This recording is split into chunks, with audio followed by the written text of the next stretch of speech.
Gospel.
No?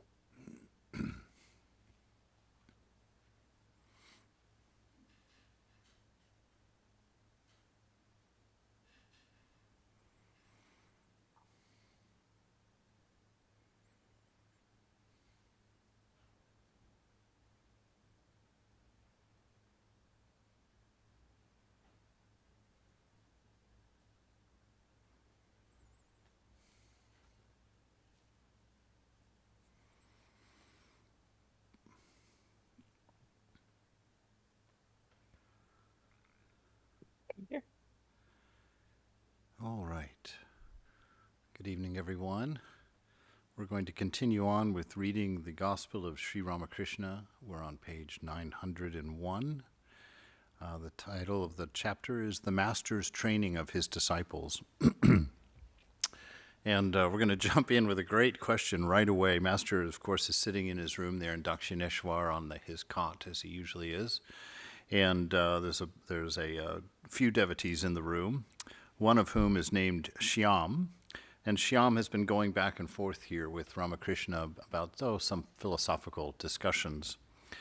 And he asks a great question, and actually this question inspired a whole lecture that I think was the last one I gave here at this temple, actually. Shyam says, "Sir, if God alone does everything, how is it that man is punished for his sins?" Right?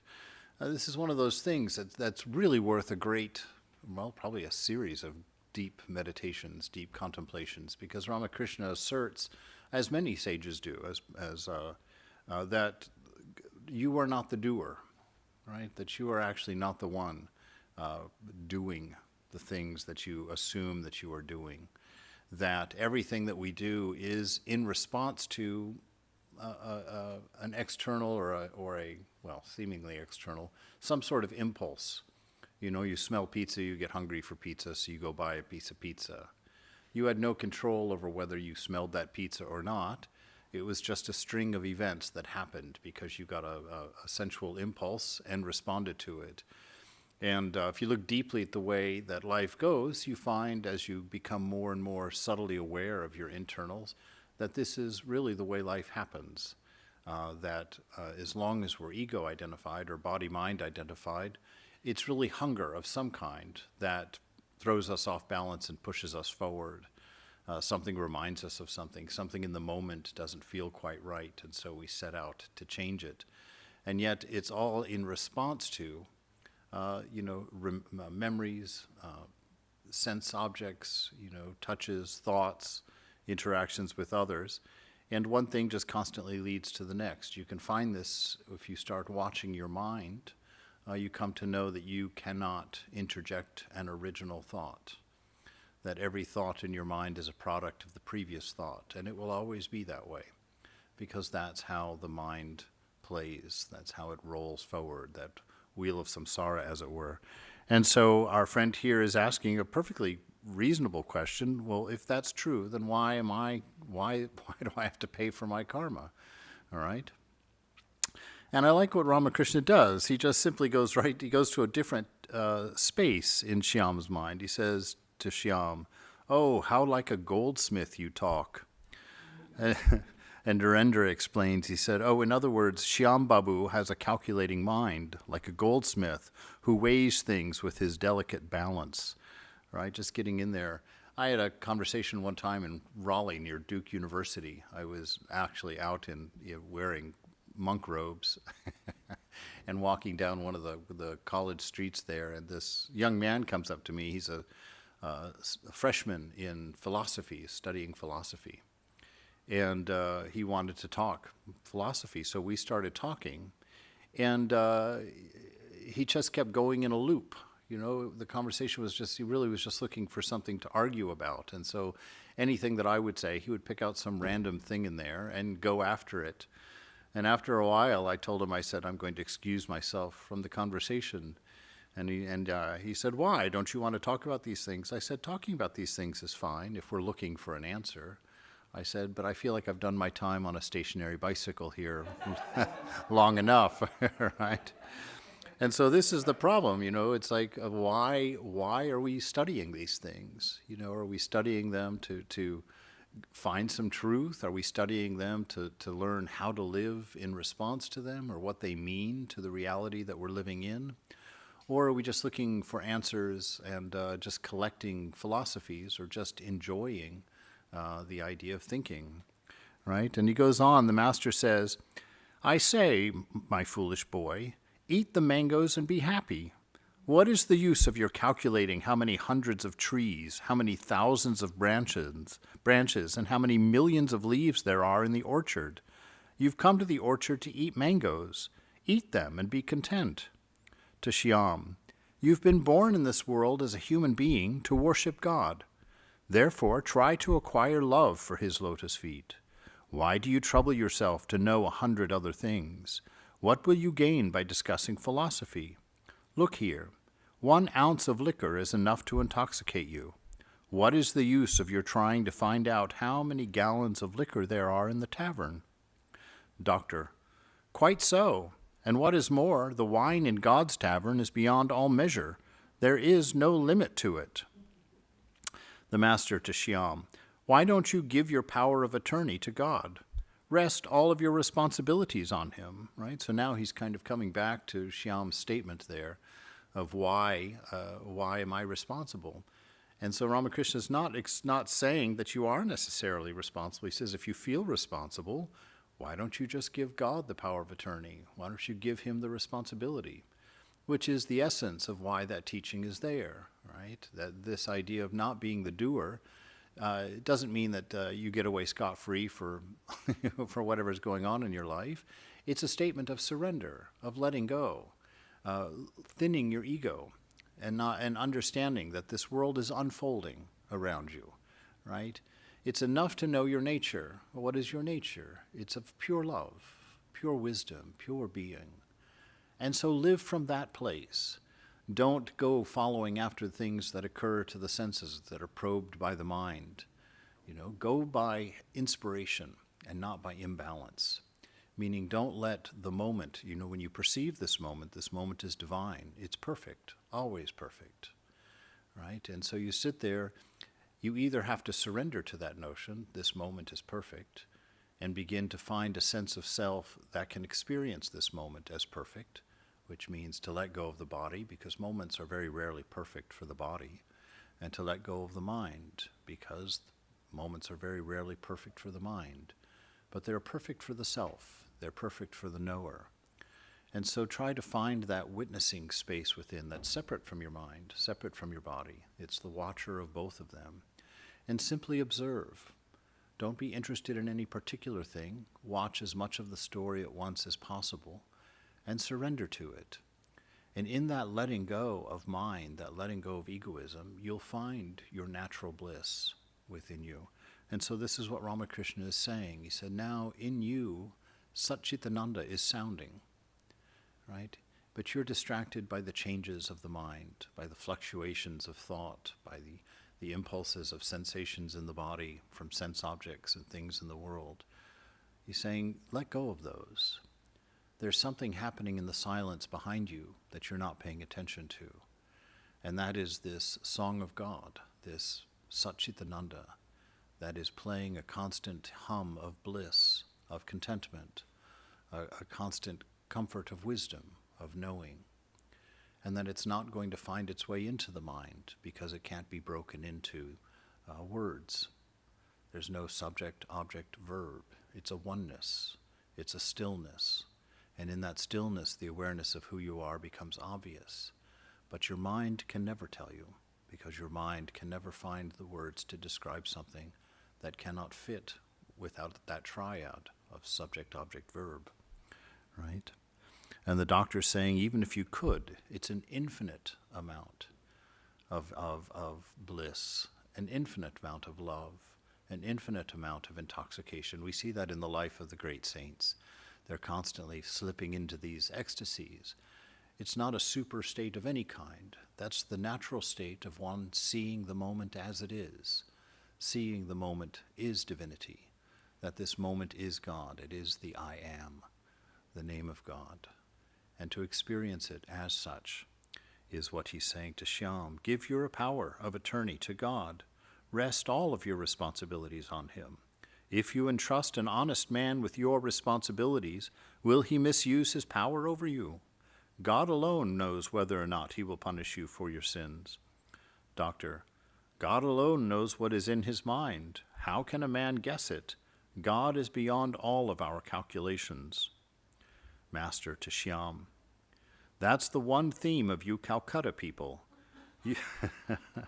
You all say God is stained by the evil of inequality because he has made one person happy and another person miserable. What these rascals see in themselves, they see in God too. Now, that's a very important statement right there. You know, this idea of God. Everybody walks around asking if you believe in God or not. You know, how can you answer that? What appears in your mind when you say God, and what appears in my mind when God is said? How could we know? What is there to believe in or not? It's a much simpler question. You know, we know that God is love. And so ask somebody, do you believe in love? Well, there's no question. Does love exist? Well, of course love exists. It's in every song, every poem, every novel, every movie that we write. Every piece of art is inspired by it, regardless of the message of the art, right? And so it's not a matter of belief. It's a matter of opening your eyes, seeing, yes, love is at the center of everything that the human does in this world. And that's your nature. Surrender to that. Soak into that. And life will go well with you.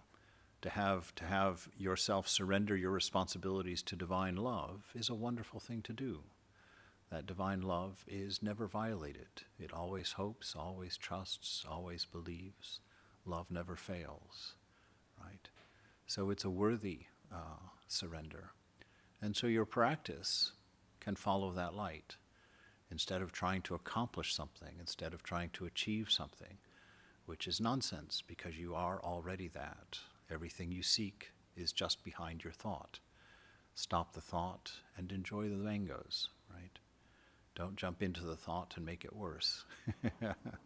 So surrender to love is what he's saying. This is all that we're born for.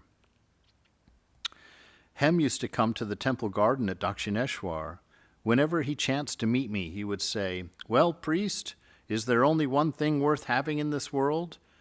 And that is honor, isn't it so? Very few indeed say that the goal of human life is the realization of God." Shyam, we hear a great deal about the subtle body. Can anyone show it to us? Can anyone demonstrate that the subtle body, when a man dies, leaves the gross body and goes away? Master, true devotees don't care a rap about showing you these things. What do they care whether some fool of a big man respects them or not? The desire to have a big man under their control never enters their mind. Shyam, well, what is the distinction between the gross body and the subtle body? The Master, the body, consisting of the 5 gross elements, is called the gross body. Right? So this body that's made of food. The subtle body is made up of the mind, the ego, the discerning faculty, and mind stuff. There is also a causal body, by means of which one enjoys the bliss of God and holds communion with Him. The Tantra calls it the Bhagavati Tanu, the divine body. Beyond all of these is the Mahakarana, the great cause. That cannot be expressed by words. What is the cause? What is the use of merely listening to words? Do something. What will you achieve by merely repeating the word siddhi? Will that intoxicate you? You will not be intoxicated even if you make a paste of siddhi and rub it all over your body. You must eat some of it. How can a man recognize yarns of different counts, such as the number 40 and the number 41, unless he is in the trade? Those who trade in yarn do not find it at all difficult to describe a thread of a particular count. Therefore I say, practice a little spiritual discipline. Then you will know all of these, the gross, the subtle, the causal, and the great cause. While praying to God, ask only for love for His lotus feet. Another great piece of wisdom there is to be where you are. You know, the number of times that Q&A sessions start getting centered around the notion of realization or what happens after death, or something like this, you know, well, what about this subtle body? What about these koshas? You know, it's like, well, what about them? Do your practice, do it sincerely and earnestly, and you'll see them yourself. That's the point of religion. You know, in the Vedanta is not interested in giving you answers, not interested in giving you a belief system or a structure of ideas. It's interested in giving you the tools so that you can see that which only you can see, so that you can understand that can only happen within you, because it doesn't obey the triads. The triad of triads, I call it. Subject, object, verb, time, space, causation, past, present, future. Those are tools of the mind. And you, in your nature, are transcendent to all of them. So the mind does not have a tool to describe you, does not have the capability of conceiving of a singularity, right? The ultimate truth is one without a second, a Satchit Ananda, whose nature is love, wisdom, and being. This one without a second, your mind can't conceive of it, because your mind always needs a subject, object, verb, right? It always needs one of the 3 triads to conceive of something. You don't fit in that. And so all of these questions and all of these searching in books, searching in the mind for answers, trying to make things make sense in a way in the mind, that's just an exercise to exhaust you. It's an exercise to bring you to exhaustion so that you can finally let go, so that you can finally sit down in defeat and make that one last cry to the divine. Help. I can't. I've been doing this for so many years. I can't do anything. And Holy Ramakrishna says, you know, it's like the mother. As long as the child's playing happily in the playroom, she goes on with her business. But as soon as the child lays down his toys and cries out for its mother, the mother comes running and picks him up in her arms. And so this is the nature of our practice. We go in it surrendering, trying, because as much as we hear that we're not the doer, we really believe we're the one running that meditation. We're really doing everything we possibly can. And when we realize in time that thinking is fruitless, And we come to the surrender where we just sit in communion with what is. When you allow the moment to be what it is, the presence of God is deeply with you already. If you take your eyes off of your mind, take your inner eye off of your mind, and place it on that reality. Assume the presence. Assume your oneness. Assume your complete surrender. Assume your worthiness through grace. And let go of everything. And be. Not thinking, not contemplating, not wondering. Just be. This is your nature, and in that all of the secrets come out for you. What is the use of merely listening to words? When Rama redeemed Ahalya from the curse, he said to her, "Ask a boon of me." Ahalya said, "O Rama, if you deign to grant me a boon, then please fulfill my desire that I might always meditate on your lotus feet, even though I may be born in a pig's body." Right? Someone who's found the one most important thing, that love. Right? And just to never forget the love of God, to sit in that sugar syrup of contentment and let life happen. It's what overflows in you. You know, it's what makes a Jesus, a Buddha, a Buddha. They have no ego to hem their attention in and to keep it from the divine or to keep it from that oneness. And so they're just filled with that inspiration of being. That love wells up out of them. It's not a calculation. It's not a lathering of a thought. It's the natural overflow of what they are. Like your body giving off body heat, 98.6 degrees. You never have to sit there and adjust it. It just does what it does because it's alive. And for you as a realized person, you love, because that's your nature. The moment is perfect, so you're not distracted by running after things or obeying narratives of the mind in the moment. You're sitting in silence, pregnant with the full potential of being. All possibilities at once are in this moment. All stories, the entire past is summed up in this moment, and the entire future is indicated from it. Be here now. Touch that all-powerful space within yourself. He says, "I prayed to the Divine Mother only for love. I offered flowers at her lotus feet and said with folded hands, 'O Mother, here is your ignorance and here is your knowledge. Take them both and give me only pure love for you. Here is your holiness and here is your unholiness. Take them both. Give me only pure love for you.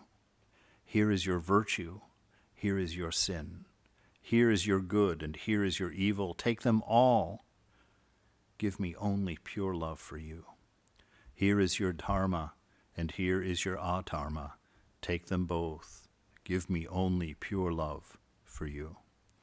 So you see what he's teaching us here is where to keep your attention, right? It's not on your condition. It's not on your circumstance. It's not on the sensations of the moment. It's on the divine. All these pairs of opposites, you don't prefer or avert, you know. No attraction, no aversion. It's isness, resting in the divine presence within you, finding the shrine within, sitting in that temple, and enjoying that atmosphere of absolute stillness, absolute peace, that peace that passes understanding, they say. Passes understanding because it can't be caught by mind. It can't be caused by mind. It can't be ended by mind. You can only be distracted by mind. Dharma means good actions, like giving in charity. If you accept dharma, then you have to accept adharma too. If you accept virtue, you have to accept sin. If you accept knowledge, you have to accept ignorance. If you accept holiness, you have to accept unholiness. It is like a man's being aware of light, in which case he is aware of darkness too. If a man is aware of one, he must be aware of many too. If he is aware of good, he is aware of evil as well. Blessed is the man who retains his love for the lotus feet of God, even though he eats pork. But if a man is attached to the world, even though he lives only on boiled vegetables and cereals, well, he doesn't say, he says, well, it's self-evident there, right? So this notion of this relative world that we live in, where nothing has a value until there's a second, right? You can't, everything has to be compared to something. You don't know what big is until you've decided what small is, right? I looked at this wonderful YouTube video that went and started out with the size of the Earth, and it filled the screen. You're like, wow, that's huge, right? And then it put it next to Jupiter, and it was like, oh, it's not so huge. And then they put it next to the sun, and then, oh my gosh, it's a dot, right? And it just kept going and going until they got to Betelgeuse, which is the largest star, I guess, that they know. Betelgeuse, yeah, that's the name of it. That largest star, and the sun next to Betelgeuse is a dot. Now, when you get to that point, you might as well just close the book, go home, and take a nap, right? Because, I mean, your mind can't conceive of such a thing, such a size. And that's the nature of this world. It's also the one most convincing pointer to the divine. Because if everything is relative, then the universe collapses in on itself, right? It turns to a 0 point because there is nothing, there is no original standard from which the first comparison was made, right? And so that divine, the absolute unchanging, the presence of the beloved, that is the center post of the circus tent of the universe. From that, everything finds its proper measure. And that's why we look within, because to have that support, that unchanging support, that unchanging steadiness of that love that's within you, that will feed you all the love you've been looking for in your friendships and your lovers, your families, your relationships. All of that love has always been in you, and it just gets reflected to the people from the people around you. Right? Otherwise, we'd all be falling in love with the same person. If that love was actually coming from somebody to you, then everybody would feel that. Everybody would think your wife, your husband's the best, right? And then when they were taken, well, what to do? It's all over. But it's your love that comes back to you. It's your love reflected back to you. And so he's saying, all these things that attract you, know that they're reflecting something of the divinity within you. And instead of looking at them and running, look within and enjoy. You are the source of that love, that divine nature of yours. Stop letting the ego and its narratives distract you and enslave you into a constant busyness. Right? Doctor, he is a wretch. But let me interrupt you here and say something. Buddha once ate pork, and as a result had colic. To get rid of the pain, he would take opium and thus become unconscious. Do you know the meaning of nirvana and such stuff? Buddha would become stupefied after eating opium.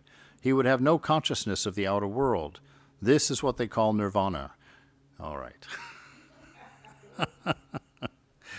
Here we have, let's just let it ride here for a moment, see if he fixes it. Somebody who doesn't like Buddhism, apparently, or has a judgment about it. All laughed to hear this novel interpretation of nirvana. The conversation went on, the master to Shyam. There is no harm in your leading a life of a householder, but do your duties in an unselfish spirit, fixing your mind on the lotus feet of God. You must have noticed that a man with a carbuncle on his back speaks to others in the usual way. Perhaps he attends to his daily duties also, but his mind is always on that carbuncle. It's like that, right? Live in the world like an immoral woman. Though she performs her household duties, her mind is fixed on her sweetheart. To the doctor, do you understand that? Doctor, never having had such an experience myself, how can I understand? And Shyam, oh yes, indeed, a little maybe. Everyone laughs. Master, moreover, he has had a long experience in that trade. Isn't that so? And everyone laughs again. Shyam, sir, what do you think of theosophy? Master, the long and short of the matter is that those who go about making disciples belong to a very inferior level. So also do those who want occult powers, to walk over the Ganges and to report what a person says in a far-off country and so on. It is very hard for such people to have pure love for God. Shyam, but the Theosophists have been trying to re-establish the Hindu religion. Master, I don't know much about them. Shyam, well, you can learn from Theosophy where the soul goes after death. Whether it goes to the lunar sphere or the stellar sphere or some other region. Master, well, that may be, but let me tell you my own attitude.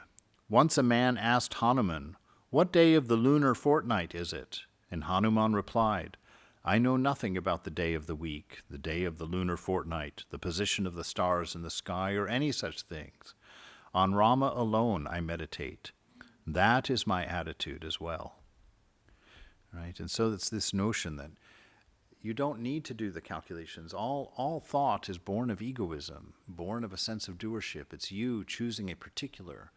When your mind is constantly flowing with the presence of the beloved, fill yourself up by thinking and remembering that you are full, content, that you are divine, and that an unconditioned love is your nature, and that an infinite grace is yours, from which you give yourself permission for this freedom. And then your life becomes an expression of inspiration. You're full of love, full of it. So everyone you meet gets to feel that, gets to experience that from you. Right? To live a life according to the narratives of the mind in the moment is a hungry life. Right? It's a starving life. You're always running and grasping and never quite finding. And people feel that.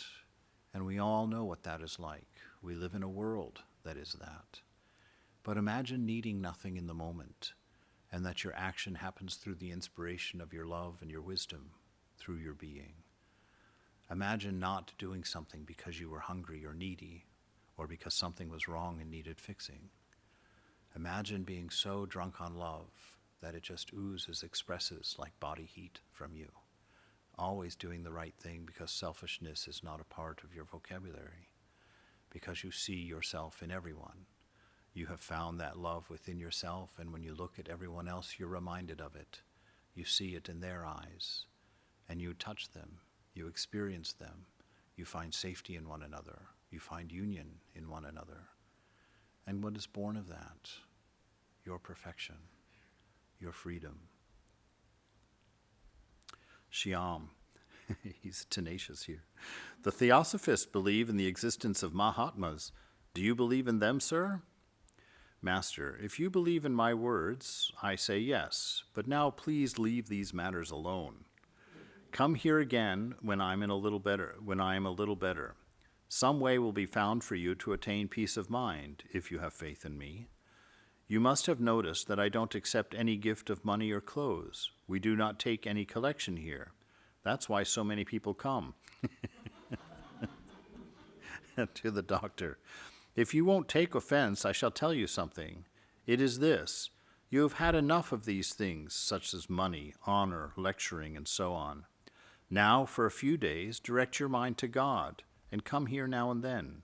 Your spiritual feeling will be kindled by hearing words about God. After a little while, as the doctor stood up to take his leave, Girish Chandra Ghosh entered the room and bowed low before the master. Dr. Sarkar was pleased to see him and took his seat again. Doctor, pointing to Girish, of course he would not come here as long as I was here. No sooner am I about to leave than he enters the room.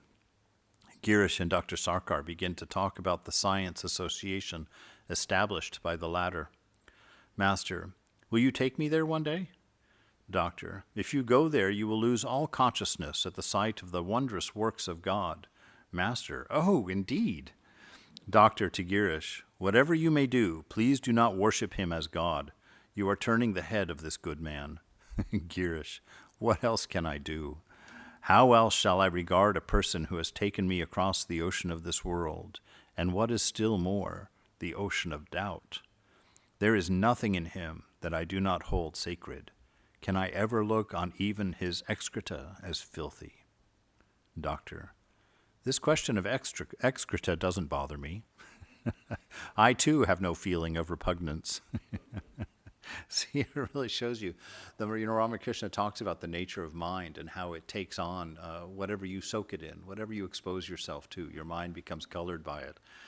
So the doctor's sitting here, and some guy just, as a side note of a side note of a side note, mentions excreta, and he's like, subject, you're all right, here we go. Right?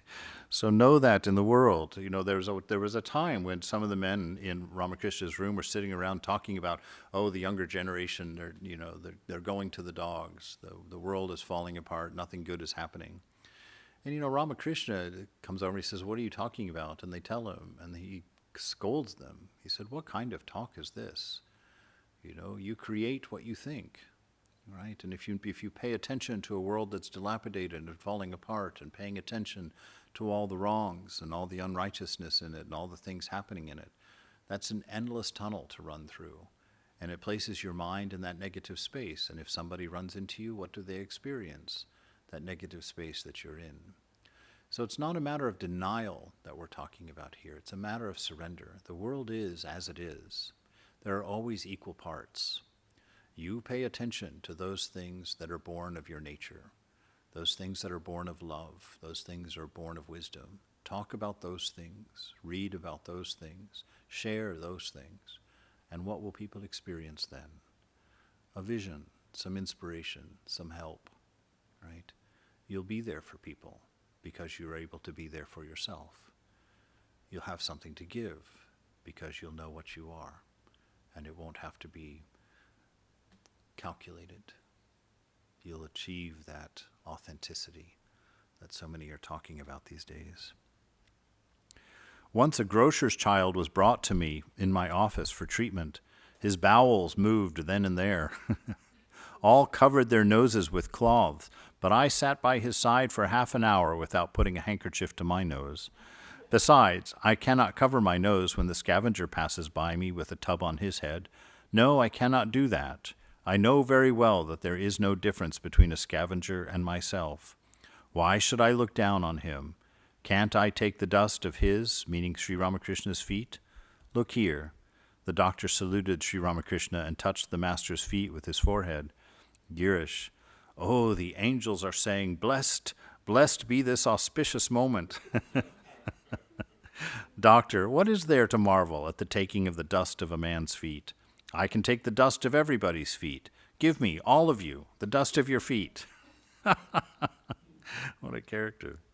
The doctor touched his feet to all of the devotees' feet. Narendra to the doctor, we think of him, meaning the master, as a person who is like God. Do you know, sir, what it is like? There is a point between the vegetable creation and the animal creation where it is very difficult to determine whether a particular thing is a vegetable or an animal. Likewise, there is a stage between the man world and the God world where it is extremely hard to say whether a person is a man or God. Doctor, well, my dear young friend, one cannot apply analogies to things divine. Narendra, I do not say that he is God. What I am saying that is he is a godlike man. Doctor, one should suppress one's feelings in such a matter. It is bad to give vent to them. Alas, no one understands my feelings. Even my best friend thinks of me as stern and cruel. Even people like you will perhaps one day throw me out after beating me with your shoes. Master, don't say such a thing. They love you so much. They await your coming here as eagerly as the bridesmaids in the bridal chamber await the coming of the groom. Girish, it's true everyone has the greatest respect for you. Doctor, my son and even my wife think of me as a hard-hearted person. My only crime is that I do not display my feelings. Girish, well, in that case, sir, it would be wise for you to open the door of your heart, at least out of pity for your friends, for you see that your friends cannot otherwise understand you. Doctor, well, will you believe me when I say that my feelings get worked up even more than yours? To Narendra, I shed tears in solitude. To Sri Ramakrishna, well, may I say something? When you are in ecstasy, you place your foot on others' bodies. That is not good.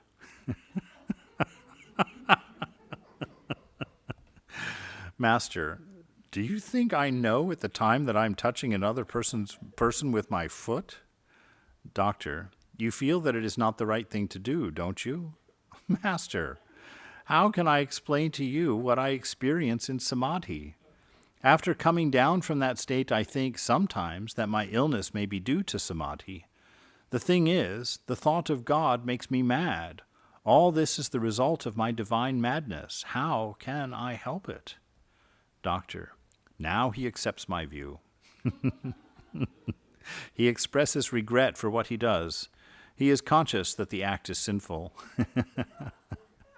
The master to Narendra, oh, you're very clever. Why don't you answer? Explain it all to the doctor.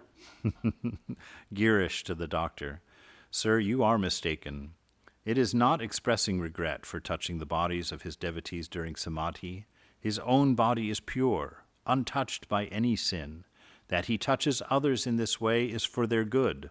Sometimes he thinks that he may have got this illness by taking their sins upon himself. Think of your own case. Once you suffered from colic. Didn't you have regrets at that time for sitting up and reading till very late at night? Does that prove that reading till the late hours of night is in itself a bad thing? He, meaning Ramakrishna, too may be sorry that he is ill, but that does not make him feel that it is wrong on his part to touch others for their welfare. Dr. Sarkar felt rather embarrassed and said to Girish, I confess my defeat at your hands. Give me the dust of your feet. And he saluted Girish. Doctor to Narendra, whatever else one may say about him, meaning Girish, one must admit his intellectual powers. Narendra to the doctor, you may look at the thing from another standpoint. You can devote your life to scientific research without giving a thought to your health or comfort. But the science of God is the grandest of all sciences. Isn't it natural for him to risk his health to realize him? Doctor, all religious reformers, including Jesus, Chaitanya, Buddha, and Muhammad, were in the end filled with egotism. They all said, whatever I say alone is true. How shocking! Girish to the doctor, now, sir, you are committing the very same mistake. You were accusing all them of egotism. You are finding fault with them. For that very reason, you too can be accused of egotism. Dr. Sarkar remained silent. Narendra to the doctor, we offer worship to him bordering on divine worship. At these words, the master laughed like a child. They're leaving us with that one last lesson there. The baby sees no thief.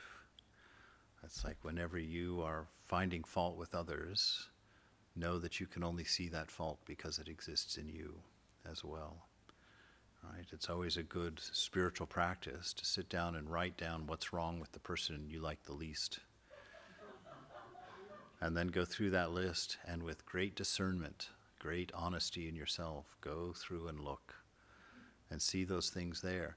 And just noticing them, just giving the attention to it, will in time take care of them. Why? Because that attention is your real nature. That attention is imbued with Satchitananda. And whatever you place your attention on will right itself in the long run. It's one of my favorite sayings of Swami Prabhupada to me in San Francisco. He said, the knots of Maya, all of the twists of the narratives of this world will untie themselves in the light of your awareness. Right? Be present, be here, be aware, and you'll come to know these truths firsthand, not as a matter of beliefs, not because of something you learned, because when you stop seeing the noise and paying attention to the change, you'll find that still, unchanging, ever-present love within yourself. It will become the pole star of your life and an inspiration to everybody who is fortunate enough to meet you. All right, we'll stop there for the day. And now I get to share some announcements. November 2nd, which is tomorrow, at 11 a.m., there'll be a lecture here in the Image of God. I'll probably be here at the same time. November 5th, on Wednesday at 5 p.m., God Lived with Them, a book by Swami Chaitanananda will be read and discussed by Pravrajaka Krishna Prana. Next Saturday at 9, between 9 and 9:15. It's a Saturday morning after all. We have a Karma Yoga Day. We'll meet down at the convent, which is just off the end of the parking lot there, if you don't know. And there'll be lunch with everybody together at 1 p.m. On that same Saturday, this class will be going on again. And on November 9th at 11, The Impossible Dream by Pravrajaka Krishna Prana. So come and be with friends, and do what you do as worship. Oh yes, tonight is the time change. Let's see, it's fall, so it falls back. So you have to get up an hour earlier. Oh, an hour later. You get an extra hour. Woohoo! All right, you get an extra hour tonight. All right, so take the time here. Vespers will start in 15 minutes. Just if you have time, take some time for quiet.